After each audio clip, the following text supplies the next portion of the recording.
السلام علیکم ناظرین، میں سمیع ابراہیم اور آپ دیکھ رہے ہیں ہمارا یوٹیوب اور فیس بک چینل۔ عرش شریف کو شہید کر دیا گیا کینیا میں۔ جو ابتدائی اطلاعات ہیں، نیروبی میں انہیں شہید کیا گیا، اور اپنے اس ویلاگ میں آپ کو بتاؤں گا کہ کس طرح سے ابھی تک جو اطلاعات آئی ہیں، کس طرح سے انہیں شہید کیا گیا، اور اب ان کی جو میت ہے وہ پاکستان آ سکے گی یا نہیں، یا کب آئے گی، اس قتل کے پیچھے کون ہو سکتا ہے، اور سوشل میڈیا نے اس کو کیسے اٹھایا پاکستان میں، مین سٹریم میڈیا کا رد عمل کیا ہے، صحافیوں کی تنظیمیں کیا کر رہی ہیں، حکومت نے کیا کیا، انگلیاں کس طرف اٹھ رہی ہیں، یہ تمام جو سوالات ہیں ان کے جوابات دینے کی میں اپنے اس ویلاگ میں کوشش کروں گا۔ سب سے پہلے تو میں آپ کو بتاتا ہوں کہ پتہ کیسے چلا۔ رات کو کوئی 1:30 بجے خاور گھمن جو میرے دوست ہیں ARY کے بیورو چیف ہیں، ٹیلی فون کی گھنٹی بجی، میں نے فون اٹھایا تو رونے کی آوازیں تھیں، اور بس پھر یہ کہا کہ ارشد اب ہم میں نہیں ہے۔ تو فوری طور پر میں ارشد شریف کے گھر گیا، ان کی والدہ وہاں پر موجود تھی، کچھ اور دوست موجود تھے، کاشف عباسی تھے، محیط پیرزادہ تھے، شاہد میتلا تھے، وہاں پر خاور گھمن بھی تھے، تو سجاد بھٹی تھے، والدہ بھی ارشد شریف کی موجود تھی۔ عزم و ہمت کی پیکر، میں نے اتنی مضبوط والدہ نہیں دیکھی۔ آنکھوں میں آنسو ضرور تھے، لیکن جو آواز تھی اس میں ایک بڑا جذبہ تھا، اور وہ کہہ رہی تھی کہ میرا بچہ لے لیا انہوں نے، پہلے بھی ایک بچے کو اتارا تھا قبر میں، دوسرے کو بھی اتار دوں گی، لیکن خدا کے لیے میرے بیٹے کو واپس لے آؤ، اور جس شان سے، جس عزت سے اس کی تدفین ہونی چاہیے، مجھے اس کی اجازت دے دو، مجھے بس صرف وہ دلوا دو۔ اب جو اطلاعات ہیں وہ یہ ہیں کہ کینیا میں، وہ نیروبی میں تھے، اور صبح کے، یعنی نیروبی میں جس دن یہ ان کی شہادت ہوتی ہے اس سے چند گھنٹے پہلے وہ ایک کوئی قریبی جگہ ہے، بہت قریب تو نہیں، لیکن کہتے ہیں کہ 2.5-3 گھنٹے کی مسافت ہے، وہاں پر گئے،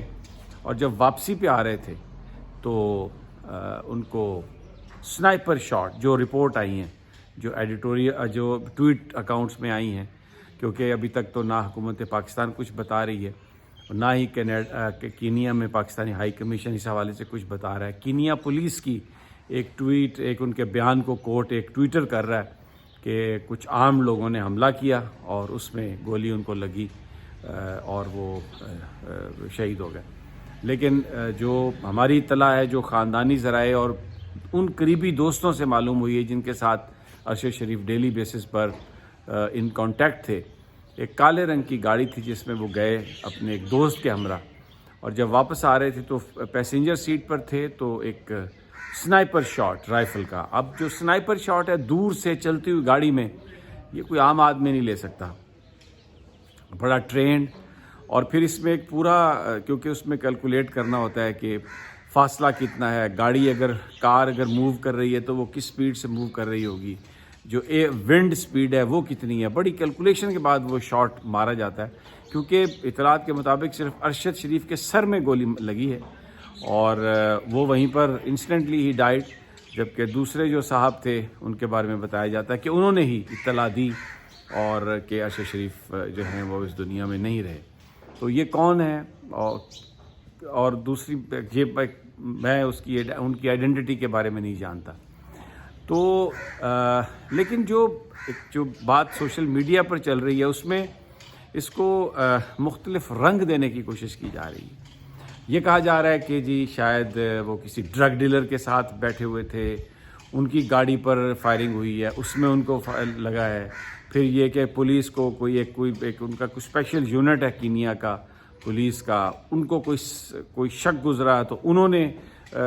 وہ فائر کیا، بعد میں پھر ان کو پتہ چلا کہ یہ تو ہم نے بڑا بندہ مار دیا ہے۔ تو یہ اس قسم کی کہانیاں کہ یہ حادثہ تھا یا یہ کوئی ایکسیڈنٹ تھا، پھر یہ کہ صرف یہ کوئی ایک رابری میں قتل ہوا، اس طرح کی کہانیاں سوشل میڈیا کو فیڈ کی گئی، اور مختلف ٹویٹرز اکاؤنٹ پر یہ چیزیں چلیں، جبکہ حقیقت یہ نہیں تھی۔ حقیقت میں نے وہی آپ کو جو بتائی ہے کہ کس طریقے سے، اب اس میں جو ان کے ساتھ تھا یا جو بھی ان کو لے کے گیا، وہ جو موومنٹ تھی وہ پوری طرح ٹریک ہو رہی تھی، اور دیکھا جا رہا تھا ان کو کہ وہ کہاں جا رہے ہیں، کس طرف جا رہے ہیں، اور پھر اس کے بعد یہ انہیں نشانہ بنایا گیا۔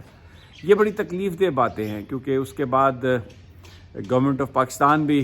بالکل چپ رہی ساری رات، اور جو ہائی کمیشن ہے کینیا کا، ان سے متعدد بار میرے سامنے بھی کچھ صحافیوں نے بات کرنے کی کوشش کی، تو وہ ایسا لگ رہا تھا جیسے ان کے پاس کوئی انفارمیشن ہے لیکن وہ دے نہیں رہے، وہ کسی دباؤ میں ہیں، انفارمیشن وہ نہیں دینا چاہتے اور انتظار کرنا چاہ رہے ہیں۔ تو ایک بڑا جو فیئر ہے وہ یہ پھیلا ہے کہ یہ ان کی جو میت ہے اس کو یہ لانے دیں گے یا نہیں، کیونکہ ظاہر ہے اس میں جو گولی لگی ہوگی، جس طرح سے شاٹ ماری گئی، جو بھی ہے وہ ساری چیزیں وہ کھل جاتی ہیں، تو پھر جو لوگ اس میں ملوث ہو سکتے ہیں شاید ان کی آئیڈینٹی آسان ہو جائے، یا کیونکہ گولی سر میں ماری گئی۔ اب سر میں گولی مارنا ایک بڑا سمبولک ایک ایکٹ ہے، اور عمومی طور پر یہ ایگزیکیوٹ جب کسی کو کیا جاتا ہے، جب کسی کو پنشمنٹ کے طور پر مارا جاتا ہے تو اس کے سر میں گولی ماری جاتی ہے۔ یہ مختلف پاورفل ایجنسیز اور پاورفل جو اسٹیبلشمنٹس ہیں وہ یہ کام کرتی ہیں۔ تو اب ایک بات تو یہ طے ہے، پیچھے جو بھی ہے مارنے والا یا پلان کرنے والا کوئی بھی طاقت ہے، اس کے بارے میں تو ابھی جب تک کوئی ابتدائی رپورٹ نہ آ جائے میں کچھ نہیں کہہ سکتا، لیکن پاورفل لوگ ہیں اور سر پہ گولی ماری ہے، تو اس کا مطلب یہ ہے کہ شاید ایک طرح سے ایگزیکیوٹ کیا گیا۔ میت نہ دینا یا تاخیر اس میں کرنا شاید اس بات کی طرف اشارہ ہو سکتا ہے کہ ہم عبرتناک سلوک کر سکتے ہیں، چاہے آپ کا سٹیٹس ارشد شریف جتنا ہی ہو۔ کر کیا رہے تھے ارشد شریف آج کل؟ کینیا میں کیوں تھے؟ اب یہ بڑے اہم سوال ہیں جن کا تعلق پاکستان کی صورتحال سے ہے۔ کوئی بھی ان کے قتل میں ملوث ہو، میں ابھی اس بحث میں نہیں جاتا، لیکن ایک سوال تو ہمارا بنتا ہے کرنا کہ وہ کون لوگ ہیں، وہ کیا حالات ہیں جنہوں نے پاکستان میں زمین اتنی تنگ کر دی کہ ارشد شریف جیسے ایک ڈیکوریٹڈ جرنلسٹ کو، جو پرائڈ آف پرفارمنس اور پتہ نہیں کیا کیا اس نے رپورٹ کیا، انویسٹیگیشنز اور کرپشن کے کیسز انرتھ کیے، کہ اس کو یہ ملک چھوڑ کے بھاگنا پڑا۔ وہ ایک ملک سے دوسرے ملک، دوسرے سے تیسرے ملک وہ بھاگتا رہا، اور بالآخر جس خوف سے وہ یہاں سے بھاگا تھا، کینیا میں وہ گولی اس کے سر میں ماری گئی، اور اس نے جام شہادت نوش کیا اور وہ اللہ کو پیارا ہو گیا۔ کیوں یہ حالات ہوئے؟ کس نے یہ حالات کریٹ کیے؟ ان کی رسپانسبلٹی، اس پر تو کوئی کمپرومائز نہیں ہو سکتا، وہ تو انہوں نے کیا جس نے بھی کیا۔ تو اب یہ جو اس وقت جو صورتحال ہے وہ کہ چیف جسٹس آف پاکستان اگر اس کا نوٹس لیں، ایک انکوائری بٹھائیں، کیوں کوئی جرنلسٹ یہاں سے بھاگ رہا ہے، کیوں لوگوں کو برہنہ کیا جا رہا ہے، کیوں ان کو بےعزت کیا جا رہا ہے، ان کو مارا پیٹا جا رہا ہے، قتل کیا جا رہا ہے۔ ارشد شریف جیسا صحافی اگر وہ بھی قتل ہو سکتا ہے اس ملک میں، اس کو بھی تحفظ نہیں اور وہ بھاگتا ہے اور پھر بھی نہیں بچ سکتا، باہر جا کر بھی نہیں بچ سکتا،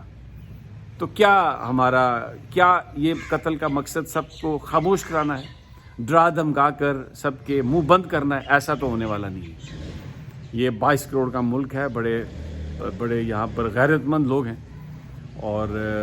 قانون اور آئین کی حکمرانی چاہتے ہیں اور اس کے تحت ہی اپنے رائٹس ایکسرسائز کرتے ہیں۔ تو یہ کون ہے اتنا پاورفل جو یہ سب کرتا ہے اور یہ کیوں کرتا ہے؟ ان سوالات کے جواب جو ہیں وہ دینے پڑیں گے۔ اور ان کی جو والدہ ہیں، ان کے بچے ہیں چھوٹے، 5 بچوں کا باپ ہے وہ، اور میں ان کے گھر گیا ہوں، دیکھا ہے ان کو، دوستوں کو دیکھا ہے، یقین نہیں آ رہا ابھی تک کہ اس آواز کو سلا دیا گیا جس نے ہمیشہ پاکستان کی بات کی۔ اب ان کی میت کب آتی ہے ہم سب انتظار کر رہے ہیں۔ چیف جسٹس سے اپیل ہے، گزارش ہے، خدا کے لیے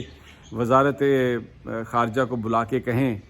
کہ ہم اپنا سب کچھ بیچ کے وسائل ہم دے دیں گے کہ وہ ان کی میت کو لے آئیں، تاکہ ان کی والدہ اپنے ہاتھوں سے انہیں دفنا سکے اور عزت سے ان کو کم از کم بریل جو ہے وہ تو ان کو نصیب ہو۔ تو یہ صورتحال ہے۔ اس میں مزید جو بھی ڈیولپمنٹ ہوگی وہ ہم آپ کو بتائیں گے، ہم ضرور انویسٹیگیٹ کریں گے۔ بول کا وہ ساتھی تھا ہمارا، اور پورا اس کو انویسٹیگیٹ کریں گے، اور جو بھی ہماری فائنڈنگ ہوئی آپ کے ساتھ شیئر کریں گے۔ ہم اس معاملے پر کمپرومائز کرنے والے نہیں ہیں اور خاموش ہونے والے نہیں ہیں، اور ڈرتے بھی نہیں ہیں، کیونکہ زندگی جو ہے وہ میرے اللہ کے ہاتھ میں ہے، سب نے مر جانا ہے۔ تو ڈر کے مرنا، یہ ہمارا فیتھ کہتا ہے کہ ایسا نہیں کرنا آپ نے۔ تو اسی پر ہمارا یقین ہے. پاکستان کے آئین پر بھی ہم سمجھتے ہیں کہ عمل ہونا چاہیے. تو انشاءاللہ جو بھی تازہ ترین جیسے بھی ہوگی آپ کو میں اس سے آگاہ کرتا رہوں گا. اگلی ویڈیو تک اجازت دیجیے. اللہ نگہبان.